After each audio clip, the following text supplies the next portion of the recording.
Kush po sjell projekte të reja, cila këngëtare tjetër do merr pjesë në këngën magjike dhe kush është në përfundim sipër të videoklipit të tij më të ri. Por më shumë i ndjekim bashk rubrikën e fundit për natën e sonte të patonat e kësaj jave. Magazina më e famshme në botë GQ, e cila për çdo vit radhas i shpall mashkullin më të bukur në botë, kësaj radhe në krye të listës së meshkujve më të pashëm e vendosi futbollistin shqiptar Xherdan Shaqirin. Ky event është mbajtur të njëjtën mbrëma në Berlin të Gjermanisë, me që rast Xherdan Shaqiri u shpall mashkulli i vitit. Këtë çmim e ndau këngëtarja Kylie Minogue dhe futbollisti David Beckham, i cili e kishte gëzuar këtë epitet vitin e kaluar.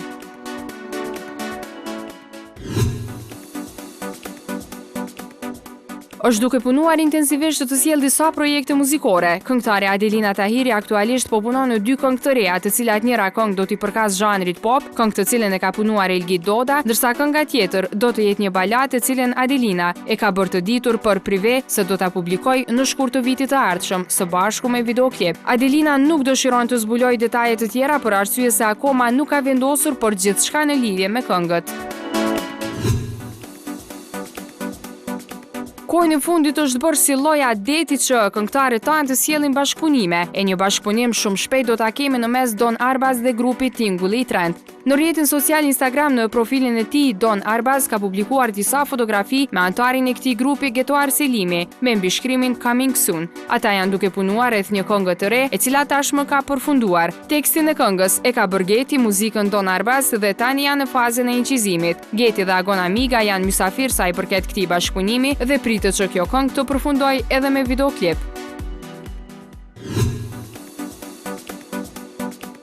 Pas këngës së fundit që sollën gëzuar për hajër, grupi Chaos po vazhdon duke punuar në prurje të reja muzikore. Në fanpage-in e tyre në Facebook, antari i këtij grupi Lumi B ka postuar një video me mbishkrimin së shpejti se ani i ri, e që nuk kupton se ata janë duke punuar. Tekstin e kësaj këngë ka bërë vet Lumi B, instrumentalin Strike Beats, ndërsa është ingjizuar në Redbox Studio. Kjo këngë është bashkëpunim ndër kaq mysafir do të jetë DJ Blond. Tematika e kësaj do të jetë Voto Lumin president, një tematikë që është ushtruar edhe në vende tjera të botës, e gjithashtu i përshtatet edhe periudhës aktuale në vendin tonë.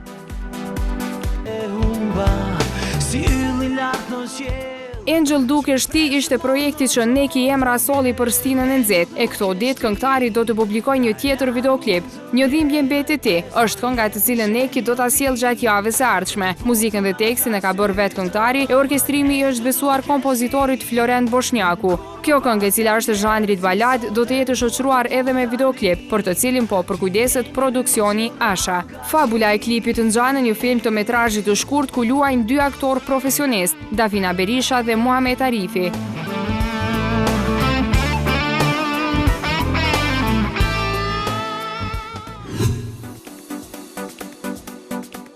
Është zbuluar edhe një emër tjetër i cili do të marrë pjesë në kënga magjike. Ajo ka vendosur që të rikthehet në skenë edhe atë me një balad mjaft të mirë. Është kjo Ledina Çelo. Prive ka zbuluar se Ledina do të jetë njëra nga konkurrentët e këtij eventi. Kënga me të cilën ajo do të marrë pjesë në këtë festival është punuar nga Olti Curri dhe pritet të jetë një balad shumë e këndshme. Detajet e tjera akoma nuk janë zbuluar, por pritet që Ledina të surprizojë publikun me këngën e saj më të re.